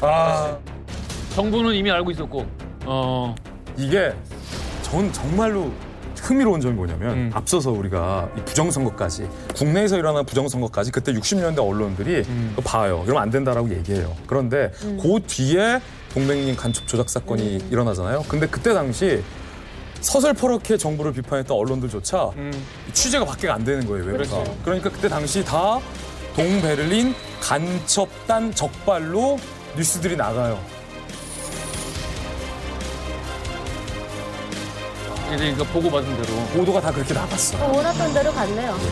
그래서 뭐 그런 정치적인 이유 때문에 지금 유럽 유학생들 그리고 유학 마치고 들어와서 여기서 여러 가지 전문 분야에서 일하는 지식인들 그다음 그 사람들과 관계를 맺었던 지인들까지 다 굴비 역대신지 엮었던 겁니다. 심지어는 그냥 술 한 번 마시고 얘기 좀 나눴다 이런 죄로 그 엮어서 간첩으로 같이 묶여버렸는데 이게 이제 그 원형이에요. 자기들이 독재를 유지하기 위해서 반독재 투쟁을 하는 단체를 뭐라 하냐면 간첩단으로 몰아가는 그 원형이 이때 만들어지는데 보면 그 서울대에 뭐 민족주의 비교 연구회라는 데가 있었습니다. 이 단체에서 학생들 단체인데 얘들이 주로 이제 뭘 했냐면은 6.8 부정선거 운동, 규탄 운동이라든지 이걸 했거든요. 이걸 뭘로 만든 거냐면 동백님 사건이 있고 베를린 그러니까 간첩단의 거점은 베를린이고 동백님이고 국내 거점이 바로 너희들이다. 이런 식으로 또 엮어버립니다. 다 그렇다고 칩시다. 김영욱이야 내가 앉아서 이렇게 생각을 했어. 그래. 김영욱 치고 너무 말랐는데. 뭐 이거 그림 한번 그려보자 라고 했어요. 그러면 보통 이럴 때 한 20명 선에서 그렇지. 20명 선에서 그림 그려가지고 하면 죽기도 좋고 단도 규모도 적당해. 194명의 그림을 그린다는 거 이거 너무 말이 안 되는 거 아니에요? 아닙니다. 반대로 생각하셔야 돼요. 뭔 얘기예요? 지금 기준으로 봤을 때 간첩이 194명이 어딨어. 지금 기준은 이거잖아요. 근데 그때 당시 기준은 간첩 20명을 적발했습니다 하면 60년대에 아니 간첩이 20명이 내려와서 청와대 앞에까지 와서 박정희 목 따던 시절이에요. 목 따겠다고 오던 시절이에요. 20명 가지고는 안 돼. 우리나라 국민들 꿈쩍도 안 해요. 충격을 줘야 돼. 194명쯤은 있어야 나라 넘어가겠다. 대한민국 넘어가겠다. 심지어 익숙한 이름들이야. 익숙한 이름까지 인텔리들이 다 북한이랑 짜고서 평양냉면 얻어먹고 돈 받고 주기 위해서. 유학생들까지 옆집 아들 독일로 유학시켜놨더니 북한 정보원이랑 넘어갔대. 이래야 넘어가죠. 그래야 좀 효과가 있습니다. 194명쯤이면 대한민국 전체가 위험하다. 그리고 그때 중정하면 하늘에 나는 새도 떨어뜨렸던 시기였고 그때 김영욱 정보부장이 하늘을 나는 새 떨어뜨리기 시리즈의 첫 주자였어요. 김영욱이. 최고의 권력이었죠. 그리고 그 194명 중에 대부분 유학을 마치고 한국으로 돌아온 사람들이 대부분이었습니다. 그런데 중정 입장에서는 아직 한국으로 돌아오지 않은, 다시 말해서 독일을 포함한 해외에 있는 사람들을 잡아들여야 했었던 필요성도 있었어요. 그 인원이 30명.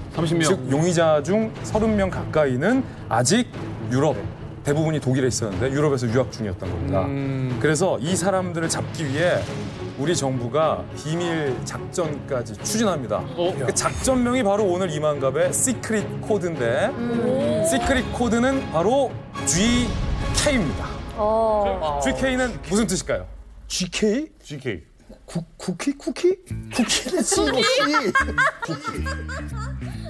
너무 창의력 있다.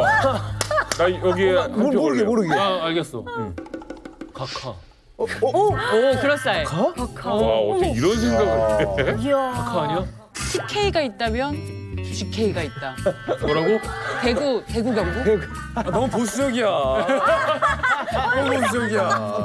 지금 너무 다 알아봤다. 아니에요. 아니야, 골키퍼잖아. 우리 입 따라했네요. 대구 경북이래. 골키퍼 작전?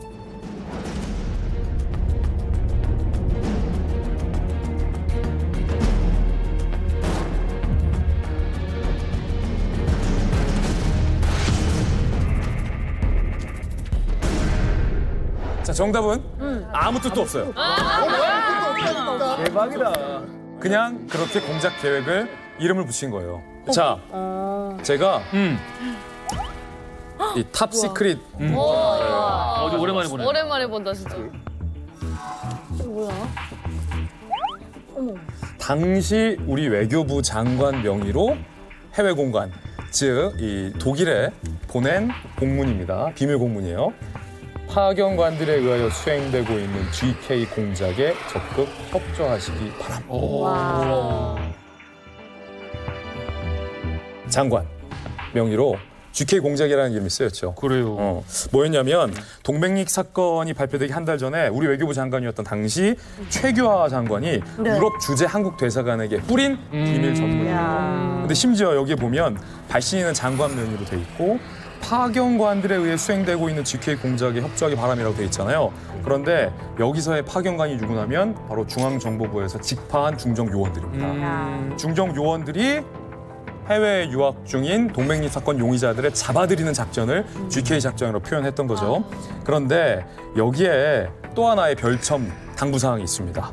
절대 주재국에 들키지 않도록 유념할 것. 왜냐면 이게 당연하지. 자칫하면 외교 문제로 비화될 수 있고 실제 외교 문제로 비화됐었어요. 이거 외교법 위반이에요. 외교법 위반이죠. 명백하게. 예, 왜냐하면 그 나라에서 유학하고 먹고 자고 생활하고 있는 사람을 쥐도 새도 모르게 그냥 잡아가면 그 국가에서는 이거 납치 문제로 비화시킬 수 있는 문제거든요. 그러니까 이게 그 나라 주권을 침해한 거예요. 일단은 무리하게 이 납치 작전을 실행을 하는데 D-Day 정합니다. 1967년 6월 18일 김영욱 중정부장은 이 태권도 유단자 39명을 3인 1조로 유럽으로 보내요. 보낸 다음에 뭘 요구하냐면 첫 번째 설득을 하라. 고국으로 갑시다. 고국이 당신이 부른다. 좋은 말로 할 때. 좋은 말 할 때 가자. 이거예요. 파리에서 하는 건데. 그러니까 두 번째 만약 안 가겠다라고 그러면 무슨 수를 쓰더라도 데려와라. 뭐? 어떤 수? 이런 식으로 명령을 내려요. 그리고 지금 체포해서 납치해서 데려올 사람들 리스트가 있잖아요. 등급을 A 등급, B 등급, C 등급으로 30명을. 아, 그래. A 등급 정말 거물급 인사. 윤화백, 윤희상 선생. B 등급은 누구냐? 지금 독일이나 프랑스에서 박사학위를 받고 대학 강단에 서 있는 젊은 교수들. B 등급. 네. C 등급은 그냥 일반 유학생들 또는 이 파독 간호사 아니면 광부들. 이렇게 체계적으로 무조건 끌어들여라. 명령을 내립니다. 북한에서 그 민족과운명이라는 영화에 납치하는 장면이 그대로 나오거든요. 진짜 막 엄청 날파라. 네, 그대로 나와요. 윤상민입니다. 안녕하십니까. 전 서울에서 온 대통령 각하의 개인 비서입니다. 각하께서 윤 선생한테 전화라고 하신 친서가 있습니다. 박 대통령의 친서라니요.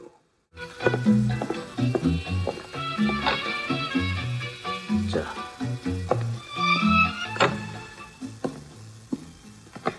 안녕하십니까. 제가 대통령 각하의 개인 비서입니다. 예. 친서는 본에 있는 대사에게 있습니다. 함께 본으로 가십시다. 참 여기 최현덕 대사님의 편지가 있습니다.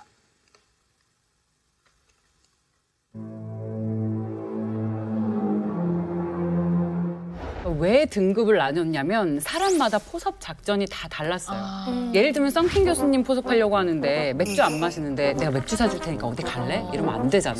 소주 맞춤별 포섭 작전이 필요했는데 와인이라고 해드렸어야 했는데 A급 용의자로 분류된 사람들 우리가 맨 처음에 얘기한 유명한 지식인 간첩인데 셀럽 이 사람들은 이런 작전을 썼어요. 바로 박정희 대통령을 이용했습니다. 맞아요. 프랑스에 있는 이응로 화백 같은 경우에는 맨 처음에 가서 정중하게 중정요원들이 각하가 선생님을 우리 광복절 행사에 모시고 싶습니다. 그래서 지금 바로 저희와 같이 가셔야겠습니다.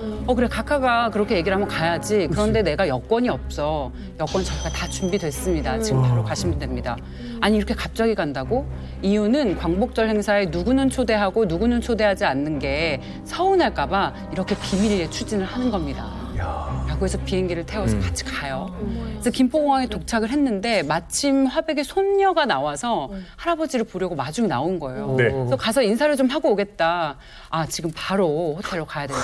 인사할 겨를도 주지 않고 검은색 승용차에 태워서 보내요. 그런데 거기가 호텔이 아니라 남산이요. 와. 남산이요. 와. 그래서 지하실로 갔는데 거기서 일단 부인도 떼어놓습니다. 우리 좀 조사할 게 있습니다. 그렇게 정중하던 사람들이 갑자기 몽둥이를 들고 화백 여기 저 프랑스 아니니까 솔직하게 얘기해. 평양 갔어 안 갔어? 몽둥이를 들고 어마어마한 위협을 하기 시작합니다.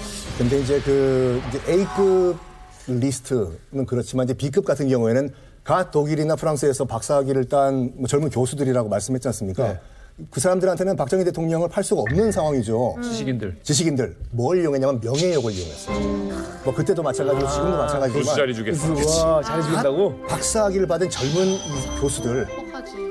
국가가 당신 같은 인재를 원합니다. 지금 한국으로 돌아오시면 국립대학에 정교수 자리 하나 드리겠습니다. 그럼 간다고요. 그렇죠. 하죠. 기회니까. 그래서 이제 그 젊은 교수들이 한국행 비행기에 몸을 실었는데 아까 이제 말씀드렸던 그 카프카의 소송을 인용했던 김종대 씨 같은 경우에도 뭐 그렇게 한국 가십시오. 고국이 당신을 원합니다. 그래서 탔대요.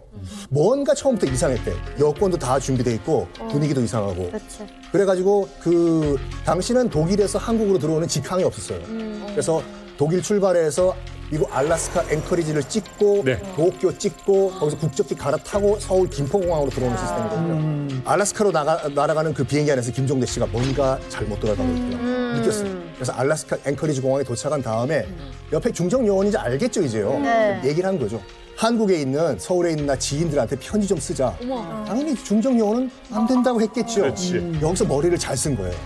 오히려 소식도 없이 사라지면 더 의심을 할 거다. 라고 하면서 그 카프카의 말글을 인용을 한 거예요. 역시 지식인. 나 지금 사라진다. 날 찾지 마라. 어머.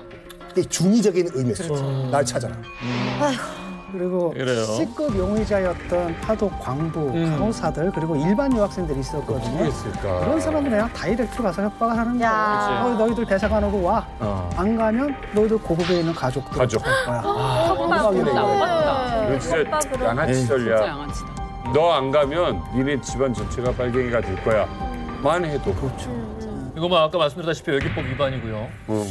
아무튼 이게 굉장히 무리한 사건이었던 것 같은데 외교적 마찰이 일어났겠죠, 당연히? 이거 외교법 위반이고 외교적 마찰도 일어났습니다. 독일과 프랑스에서는 심각하게 이거 우리나라 주권 침해다 라고 우리 정부에게 항의했었고 대사관을 통하지 않고 중정 요원이 직접 데려오니까 이거 납치다, 사실상 납치 범죄다 라고 반발했습니다. 특히 서독과 프랑스는 이런 거 중요시 여기잖아요. 자유를 중요시 여기잖아요. 한국 정부에 공식적으로 항의를 했고 국제법을 어겨서 한국 정부와 프랑스 간의 수교가 끊기기 직전까지 갔어요. 그리고 서독에서는 우리나라에 해주던 현금 지원까지 끊어버리겠다. 이런 소리가 실제로 나왔습니다. 그래요. 근데 허작가 나는 이거야. 뭐냐면 우리 언론이 저렇게 살아있음이 되게 놀라웠어요. 그 무서운 판국의 헤드라인 아까 뽑은 거 보면 엄청난 저항을 가지고 있어요. 자, 그럴 때 왔던 이 A급은 얘기 한마디를 할 수 있다는 거지. 아무리 같이 그 뭐해도 재판장 가서 나 아니야! 라고 외칠 수 있다는 거 아니에요? 그렇겠나요? 아니에요. 아니라고요? 일단 윤희상 선생은 독일 현지에서부터 고초를 당합니다. 일단 중정요원이 그 독일 현지에 있는 호텔방에 가둬버려요. 가둬버린 다음에 뭘 하냐면 방 문 딱 걸어 잠가버리고 라디오를 켜요. 맞아요.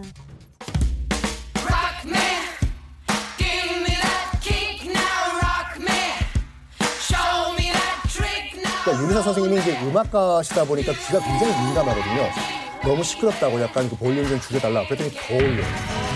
이거 근데 되게 유명한 건데 윤희상 선생이 굉장히 소리에 예민해가지고 그 집에서 작곡할 때도 집에서 아무도 소리를 내면 안 되는 거야. 이게 신경증적인 굉장히 심각한 문제가 있어요. 그걸 알았어 중정요원이.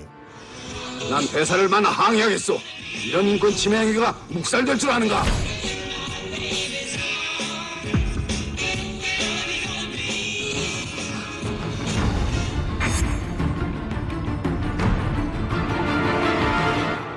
이제 바로 이제 그 남산 중정으로 끌고 가는데 끌고 가자마자 옷 다 벗기고 콩나무에 묶어가지고 물고문을 시켜요. 물고문을? 근데 윤희상 선생님이 약간 폐가 안 좋거든요. 심장이 안 좋아가지고 이 물을 계속 들이부으니까 이게 숨이 안 쏘지잖아요. 숨이 안 쏘지니까 제발 좀 살려달라. 그러니까 정말로 기절하기 직전에 이건 자기 그 평전에도 나와 있는 얘기인데 딱 보니까 중정 요원도 보기엔 이제 곧 죽을 것 같이 보이니까 의사를 불러요. 의사를 불러가지고 어떤 주사를 놨대요. 이 주사를 놓으니까 갑자기 정신이 팍 들더래. 뭐지? 야, 얘 정신 돌아왔다. 다시 고문하라고. 어머. 고문하다가 그럼 또 쓰러지잖아요. 마약. 주사 또 놓으라고. 마약류 같은 거였어요. 와, 진짜. 그걸 계속 한 7방, 8방을 맞았대 이걸요. 그런 다음에 계속 쓰라고. 너 빨갱이 뿌라치 역할 했냐 안 했냐, 우리나라 체제 전복하려고 했냐 안 했냐, 난 그런 적 없다고, 쓸 수 없다고. 야, 한 방 더 치라고. 그러니까 결국에는 도저히 이러다가 내가 죽을 것 같아가지고 썼구나. 그러니까 반강제적으로 썼어요. 그래, 당신들이 하는 말이 다 맞다고. 다 쓰고 난 다음에 이 사람들이 깔깔깔 웃고 이거 들고 나갔대요. 드디어 우리 끝났다. 윤희상 끝이다. 그리고 방 안에 혼자 있는데 자괴감이 느껴진 거죠. 그렇겠죠, 당연히. 제가 왜 여기서 뭐 하고 있는 거냐. 설마. 그냥 여기서 내 삶을 마감하자.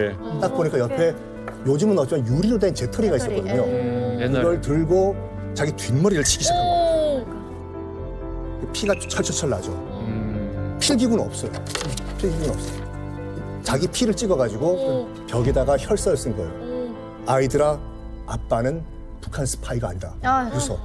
그리고 정신을 잃었는데 눈 떠보니까 또 병원이었던 거죠. 이런 식으로 계속 고문이 반복해요. 근데 제일 황당한 건 천상병 시인이었어요. 그러게, 독일에 계시지도 않았잖아요. 그 천진난만한 얼굴. 그분이 공갈 협박을 해서 돈을 뜯어냈다는 게 그게 죄명이었어요? 맞아요. 그리고 친구가 간첩 활동을 했는데 그걸 얘기 안 했다. 불고지죄. 근데 얘기를 들어보면 더 기가 막힙니다.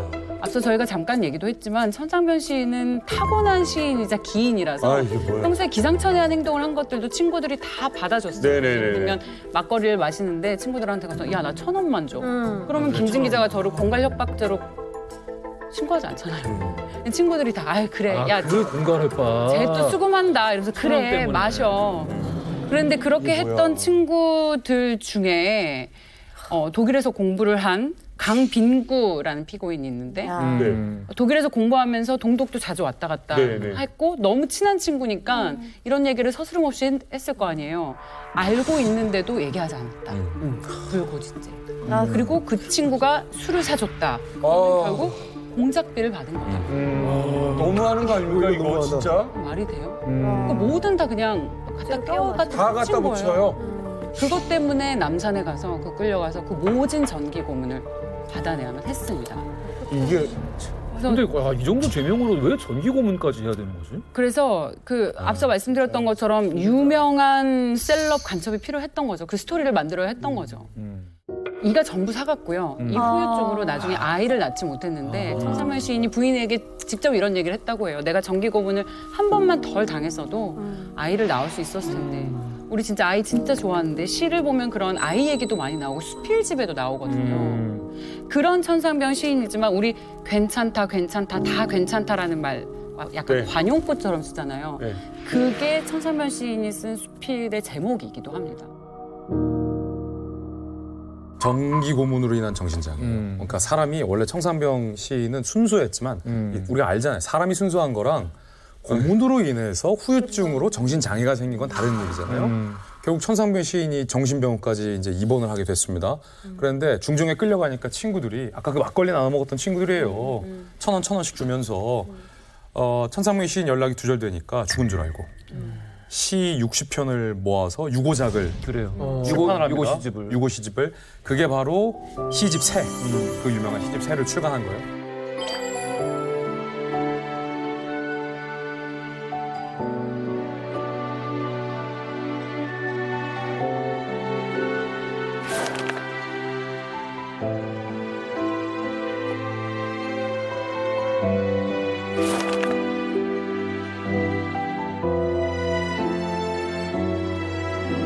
출간되고 나서 천상병 시인의 소식이 들려옵니다. 근데 앞불사 어디냐면 정신병원에 입원해 있다는 그 친구들이 죽은 줄 알았는데 병원에 입원해 있다니까 그나마 다행이다라고 해서 갔는데 천상병 시인이 정신적인 장애가 있고 또 기저귀를 차고 있고 대소변을 가리지 못하는 모습을 보면서 친구들이 거의 마음을 부여잡았다고 하죠. 딱 그거예요. 이슈는 이슈로 덮는다. 이게 지금 몇 편째 이렇게 하고 있습니다. 이거 너무나도 기가 막힌 얘기예요. 늘 기가 막힌 얘기고 이슈는 이슈로 덮는다는 말을 아마 한 번도 못 들어본 분은 아무도 안 계실 것 같아요. 그렇잖아요. 다 알잖아요. 맞아요. 이슈는 누군가가 그걸 이슈로 덮으려고 한다. 근데 되게 이상한 거는 늘 이슈를 이슈로 덮는 게 성공해요. 이게 잘 통합니다. 맞아요. 이 사건 역시 이슈가 이슈로 덮였죠. 특히 동백님 사건 같은 경우에는 완벽하게 성공했어요. 정부가 정말 치밀한 계획을 세워서 여론을 완전히 바꿔놓는데 성공을 했습니다. 세상에. 왜 동백님 사건을 이용하게 된지 우리가 계속 얘기했잖아요. 6.8 부정선거로 인해서 화가 난 민심을 달래기 위해서 국민들의 관심을 다른 데로 돌렸다. 근데 이례적으로 이 중정에서 7차례에 걸쳐서 동백님 사건을 계속 발표를 하는데 말이 7차례지 우리 한 번, 두 번, 세 번 가면 그런가 보다 하는데 7번이 계속 와 진짜 이 사람이? 와 다음 셀럽은 이 사람이야? 야 다음은 서울대 교수래. 야 다음은 누구래. 계속 큰 이슈를 쏟아내니까 사람들이 관심이 다 거기에 몰릴 수밖에 없었고. 맞아요. 6.25 끝난 지 15년밖에 안 된 거예요, 지금. 그렇죠. 그리고 야 이러다 잘못하면 나도 간첩으로 몰릴 수 있겠다. 위축되는 거예요. 그렇지. 큰일 났다. 나도 조심하자. 그렇지. 194명의 아는 지인까지 하면은 이거 1,000명 되는 거거든요. 우리나라를 뒤흔드는 영향력 있는 지식인층은 굉장히 거의 다 포함됐다고 해도 과언이 아닐 수준이기 때문에. 그렇죠. 그러니까 6.8 부정선거에 대한 규탄 시위 사그라듭니다. 그러다 보니까 완전히 정부는 국면 전환에 성공을 하고 박정희는 자신이 원하는 대로 1967년 9월 결국 3선 개헌을 하고 독재 체제를 공고히 하게 됩니다.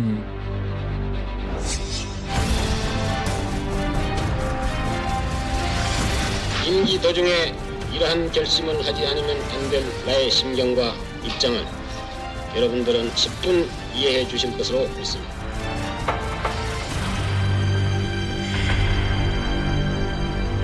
이분들이 이제 모두 무기징역에서 10년형 등등 다양한 이제 실형을 선고받고 투옥이 됩니다. 무기징역이 그런데 10년. 이게 이제 국제적인 문제가 되지 않습니까? 그래서 1970년대에 다들 특사로 석방이 됩니다. 하지만 이제 이분들이 한국판에 있을 수는 없었죠. 왜냐? 어떻게 그런 살겠어? 고초를 당하고 언제 다시 당할지 모르니까요. 그래서 다시 다들 독일이나 유럽 등으로 다 추방이 됩니다. 그리고 한국에서도 이 사람들 이제 입국 정지를 내렸고요. 다시 이제 한국에 들어오지 못하게 했고요. 그다음에 이 교민들한테 자꾸 반성문을 쓰라고 이렇게 하니까. 뭔 말이에요? 그러니까 우리가 친북 활동을 한 것을 반성합니다. 그러니까 우리가 사실 간첩 활동을 했습니다. 친북 활동을 했습니다. 인정하고 반성문을 쓰면 그때서야 너 한국 방문을 허용하겠다 이건데 그 교민들 만났을 때 그게 그거거든요. 우리는 우리 하지 않았는데. 우리 삶 자체를 부정할 수는 없고 이건 양심의 자유 아니냐. 절대 이건 못한다라고 말씀하셔가지고 굉장히 가슴이 아팠어요. 그 사형 선고를 받은 윤희상 선생은 사형 선고를 받았음에도 불구하고 타고난 작곡가잖아요. 머릿속에서 음표 생각이 떠나질 않았어요. 그 서대문 형무소에 갇혔는데 정말 춥잖아요. 정말 너무너무 차가운 옥중에서도 계속 바닥에 엎드려서 어른 손을 호호 불어가면서 곡을 썼다라고 스스로 인터뷰에서 그렇게 얘기를 하더라고요. 그래서 그때 완성된 곡이 나비와 미망인. 이게 옥중에서 풀려난 뒤에 세상에 공개됐는데 엄청 많은 사랑을 받았고 또 이때 역시 작곡가로서의 훌륭한 퍼포먼스가 있다라면서 재평가되는 계기도 됐습니다. 이게 억울한 마음을 예술적으로 푼 거네요. 그렇죠. 왜 나비냐. 독일에서 서울로 납치될 때 자신이 마치 나비와 같다. 그러면서 자신의 처지를 빗대서 이 곡을 썼습니다. 이응로 화백은 어떻게 됐습니까? 이응로 화백의 경우에는 서대문 형무소에서 수감이 됐거든요. 화가인데 감옥에 뭐 그림 그릴 재료가 따로 있지는 않지 않습니까? 그치. 그런데 이제 밥이 나오고 간장이 나오고 밥풀을 간장에 이겨가지고 그걸로 이제 작업을 하고요. 또 하나는 이제 재판을 가게 되면 도시락이 나오는데 옛날에 그 김밥 사던 나무 도시락 아주 얇은 나무판으로 있었어요. 먹고 나면 이거 남잖아요. 근데 감옥에는 이제 재료가 흔하지 않으니까 그걸 딱 갖고 감옥에 들어가서 그걸 또 이어붙여가지고 작품을 또 했거든요. 근데 이게 또 묘하게 이 당시에 이제 이게 엠포르멜이라고 그러거든요. 쉽게 말하면 형의 해체가 되고 오히려 재료 있죠. 재료의 물질성 이런 걸 강조하는 흐름이라서 묘하게 또 딱 맞아떨어져요. 그래서 이제 나온 작품들이 군상, 구성 이런 작품들이죠. 아주 우리한테 잘 알려진 작품이죠.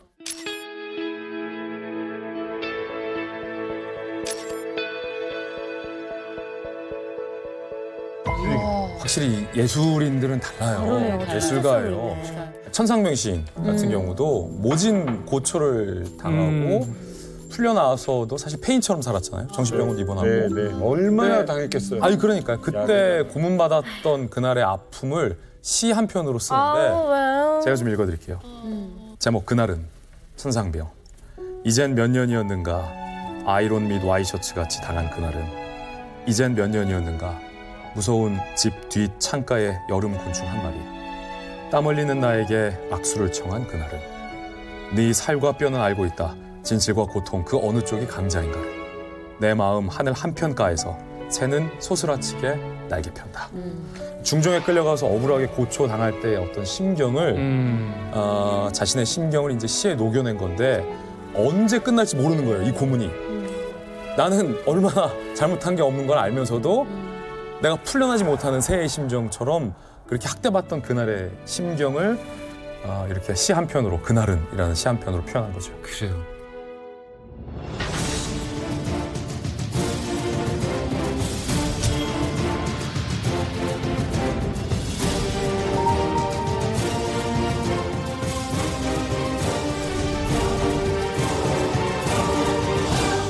제가 이 동백리 사건을 보면서 느낀 게 있어요. 왜 40년이나 걸렸을까? DJ 정부 때도 못 풀었던 거예요? 못 풀었던 거예요. 40년 걸렸을까? 이게 정치권에서 약간 금기시 되던 게 있어요. 뭐냐면 전 정권에서 했던 걸 정권이 바뀌고 들춰내는 거에 대한 금기시, 터부시가 있었어요. 물론 그게 악용이 돼서 정치 보복이라는 이름으로 비판의 대상이 되기도 했지만 명백하게 국가 공권력이 간첩 딱지를 붙이거나 월북자 딱지를 붙이거나 빨갱이 딱지를 붙였던 사건에 대해서는 반드시 이거는 뒤집어서 재조사해야 된다. 진상조사해야 된다. 동백리 사건 같은 게 아직도 많습니다. 오늘 이렇게 동백리 사건을 쭉 돌아봤는데 이 사람들이 당장 이런 조작 아이디어를 떠올렸을 때는 야 탁월해. 우리 대통령님이 각하님이 얼마나 좋아하실까 이 생각을 했겠지만 결과적으로 여기 희생당한 이 개인들의 인생을 우리 뭐 천산병 시인이나 좀 이렇게 유명하신 분들 이야기를 했습니다만 그 밑에 이름 없이 잊혀져 간 사람이 얼마나 많겠습니까? 그럼요. 근데 이런 모습들이 북한이랑 참 다를 게 없어 보여요. 지금 딱 지금 5, 60년 전 이야기 아닙니까? 예. 근데 그 일이 그대로 지금 북한에서 재생이 되고 있다는 거. 똑같은 간첩 사건들이 해서 북한 주민들이 아니 우리나라 도대체 간첩이 얼마나 많은 거야? 왜 자꾸 간첩들이 생겨나는 거야? 이런 거. 그 두 번째는 뭐 동백님 사건 같은 거랑 보면 다 우리 민족의 아픈 역사잖아요. 그리고 사실 순수한 마음으로 한국 분들은 북한 사람들을 대했는데 북한 사람들은 순수한 마음이 아니었잖아요. 그러니까 그것은 지금도 계속되고 있다는 거. 이런 여러 가지 착잡한 심정이 드는 오늘 방송이었던 것 같습니다.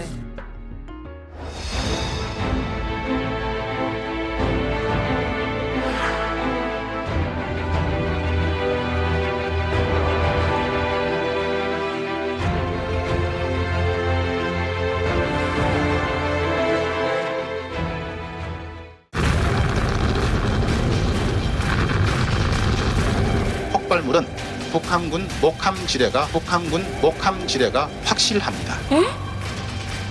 목숨을 건졌지만 오른쪽 무릎 위 그리고 왼쪽 무릎 아래까지 양쪽 다리가 절단되는 큰 부상을 입게 됩니다.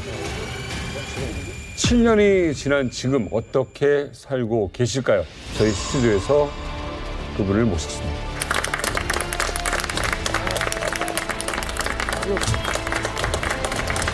이제 저 같은 경우는